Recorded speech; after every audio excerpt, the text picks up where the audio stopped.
Bonjour, Jésus-Christ souriant, Jésus-Christ est Seigneur. Vous savez, lorsque tu as la connaissance, tu peux éviter beaucoup de problèmes. Beaucoup en tout cas. C'est lorsque tu n'as pas la connaissance que tu prends du n'importe quoi et par la suite, tu as des problèmes. Donc, aujourd'hui, je vais parler du mariage. C'est mieux d'avoir la connaissance, vraiment, parce que le mariage, c'est une personne avec qui tu vas vivre pendant longtemps et ça peut être les deux côtés, la mère de tes enfants, le père de tes enfants. Donc ce choix-là devait nous interpeller, ce choix-là devait nous aider à réfléchir et à ne pas choisir n'importe qui au fait. C'est très important ce que je suis en train de dire. Nous autres, on n'avait pas la connaissance et ceux qui ne sont pas encore tombés dans ce piège-là, c'est à eux qu'on parle. C'est à eux qu'on parle. Ça demande vraiment beaucoup de travail, beaucoup de prières. Il faut être strict dans votre recherche, il faut être strict, il faut être vraiment discipliné, il faut être droit dans votre botte pour la décision que vous voulez prendre au sujet du mariage. Le mariage là, c'est pas facile, c'est une vie qui est là. Vous allez passer du temps avec la personne. Donc, ce choix-là, vraiment, ça devait être vraiment au sérieux avant de prendre cet engagement-là. On ne prend pas n'importe qui, au fait. Pourquoi je dis ça? Parce qu'il y a des gens qui sont maudits. Oui. Avant la création du monde, là, il y a les gens qui sont maudits et il y a les gens qui sont bénis. Et ça ne va pas changer si tu es marié à la personne, tu n'es pas marié à la personne. Rien ne change. Si la personne est maudite, avant la création du monde, elle sera maudite. Si Dieu a béni la personne avant la création du monde, la personne sera bénie. Peu importe ce qui va se passer. Ok? Peu importe s'il était un drogué, un jour Dieu peut faire grâce. Vous comprenez? Donc il y a les gens qui sont bénis, il y a les gens qui sont maudits. Donc c'est pour cela, il faut prendre du temps dans la prière, le jeûne et la prière, chercher la face de Dieu avant de prendre des décisions qui sont d'une grande importance. Ok? Lisons ça. La Bible nous dit, la parole de Dieu nous dit dans Matthieu 7, verset 7, « Demandez et l'on vous donnera. » Est-ce que tu as demandé à Dieu avant de faire le choix de ta femme, de ton mari? Tu as demandé? Si tu ne l'as pas fait, n'accuse pas Dieu pour ce que tu es en train de vivre. Tu n'as jamais demandé à Dieu avant de faire un choix, avant de choisir, tu t'es jamais mis à genoux pour demander à Dieu. Donc, ce que tu es en train de vivre, il ne faut pas accuser Dieu dedans. Car ce n'est pas Dieu qui t'a envoyé. Ok? Donc, la démarche, ok? La démarche qu'on doit faire, c'est de demander d'abord. Ok? La Bible nous dit dans Matthieu, merci Saint-Esprit, aide-nous pour ce message au nom de Jésus. Amen. Dans Matthieu 7, verset 7, demandez et l'on vous donnera. Qui donne? C'est Dieu qui donne. Cherchez et vous trouverez. Si tu prends ton temps dans le jeûne et la prière, chercher une bonne personne, un bon mari, le père de tes enfants, une bonne femme, tu prends le temps, tu cherches dans la prière, tu demandes à Dieu de t'ouvrir la porte pour une bonne personne. Dieu le fera. Mais non, on ne le fait pas. On va prendre la personne n'importe comment et après on est là, on dit Seigneur, tu vois ce qu'il me fait, voilà ça. Le mari que tu m'as, alors que ce n'est pas Dieu qui t'a donné. Ok, demandez et l'on vous donnera. Cherchez et vous trouverez. Frappez et l'on vous ouvrira. Car quiconque demande reçoit. Celui qui cherche trouve et l'homme ouvre à celui qui frappe. Ok, qu'est-ce que j'ai écrit ici? J'ai écrit ici, ce n'est pas, ok, attendez, ce n'est pas du tout facile de vivre avec une personne maudite. Non. Ce n'est pas facile. Une personne maudite, la personne est maudite.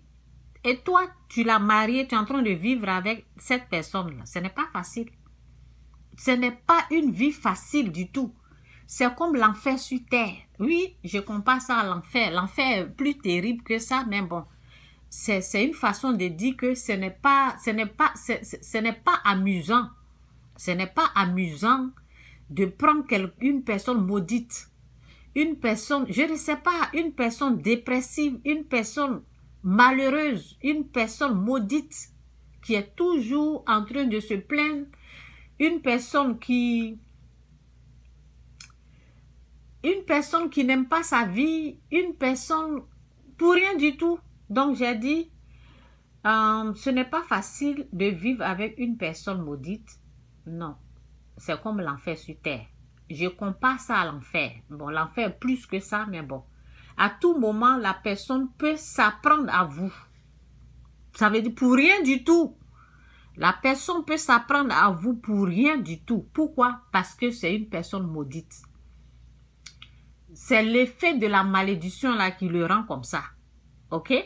L'effet de la malédiction, cette personne a une pression sur elle. Il y a une pression, il y a un poids lourd qui pèse sur la personne. Donc, la personne n'est pas heureuse. La personne n'apprécie pas tous ceux qui sont bénis, tous ceux que Dieu a bénis, tous ceux qui sont dans la joie du Seigneur, tous les riches, au fait. La personne déteste les riches. La personne, en tout cas, franchement, ce n'est pas du tout facile de vivre avec une personne maudite. Je me rappelle quand j'étais petite là, c'est après qu'on a su que cette personne était maudite. La personne, c'est maintenant qu'on sait que la personne était maudite, c'est pour cela qu'elle se comportait comme ça. Ce n'est pas facile de vivre avec une personne maudite. C'est moi, je vous parle. Ok? Ce n'est pas facile. La personne est toujours négative. Toujours en train de juger, en train de condamner. Tout ce qui est bon, là, lui, il condamne, il juge. Il pense que c'est mauvais. Tous ceux qui sont bénis, là, ils pensent que Dieu les a maudits, au fait. C'est le contraire, quoi. Oh, Seigneur. Donc, faites attention dans votre choix. Sinon, vous allez vivre l'enfer parce que tu as déjà fait des enfants et la personne, tu es là.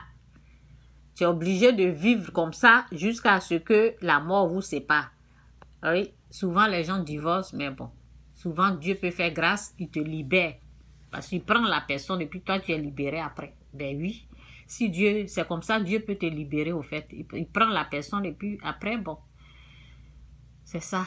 C'est pas facile de vivre avec une personne maudite avant la création du monde. Là. Toi, tu n'es pas au courant. Ça veut dire ça a été déjà décidé par Dieu que dans la vie là, où nous sommes là, dans le monde visible là, cette personne-là sera maudite. Toi, tu ne sais pas, tu vas prendre cette personne-là comme mari ou femme. Mais tu vas vivre l'enfer sur cette terre. Tu vas vivre l'enfer. Donc, c'est pour ça qu'il faut demander, il faut chercher dans le jeûne et la prière, chercher la face de Dieu avant de prendre une telle décision. Ce n'est pas facile parce que tu te lèves, la personne est là, tu vis avec la personne. Ce n'est pas du tout facile. Donc, c'est dit ici dans Hébreux 4, verset 10, c'est dit, car celui qui entre dans le repos de Dieu se repose de ses œuvres comme Dieu s'est reposé des siens. Efforçons-nous donc d'entrer dans ce repos, car dans ce repos, afin que personne ne tombe en donnant le même exemple de désobéissance. Donc c'est un peu ça le message. Que Dieu vous bénisse. Jésus-Christ sourire, Jésus-Christ est Seigneur. Nous là, on est bénis, on rentre dans le repos de Dieu. Bénis de toutes sortes de bénédictions spirituelles dans les lieux célestes en Jésus-Christ. Une personne qui n'est pas bénie là, n'a pas ce repos là. Donc il y a un poids qui pèse sur cette personne. Cette personne n'entrera pas dans le repos créé par Dieu, le repos de Dieu. Donc cette personne est toujours nerveuse, elle est là, elle dérange. N'importe quoi, une petite truc, qu'est-ce que je dis là? Une petite chose là le dérange. Une petite situation de rien du tout là le rend nerveux et puis ça dérange tellement qu'il est, comment on appelle, il est une personne négative, il est une personne, qu'est-ce que j'ai écrit ici? En tout cas, il est une personne négative, dépressive. Donc, évitons de prendre une telle personne, au fait. Si tu n'es pas encore marié, il faut prier d'abord, demande à Dieu. Dieu va te donner une bonne personne. C'est ça ma prière. Que Dieu vous bénisse. Jésus-Christ sourire, Jésus-Christ est Seigneur. Excusez-moi pour les erreurs, ok? Lorsqu'on parle souvent, la langue glisse. Et c'est ça. Jésus-Christ sourire, Jésus-Christ est Seigneur. Priez d'abord, vous qui n'êtes pas encore mariés, ou bien si vous êtes mariés, priez pour votre mari, jeûne et priez pour que Dieu vous aide à supporter ce que vous êtes dedans. En tout cas, à supporter la femme ou l'homme. Sinon, ce n'est pas facile de prendre une personne maudite, de marier une personne maudite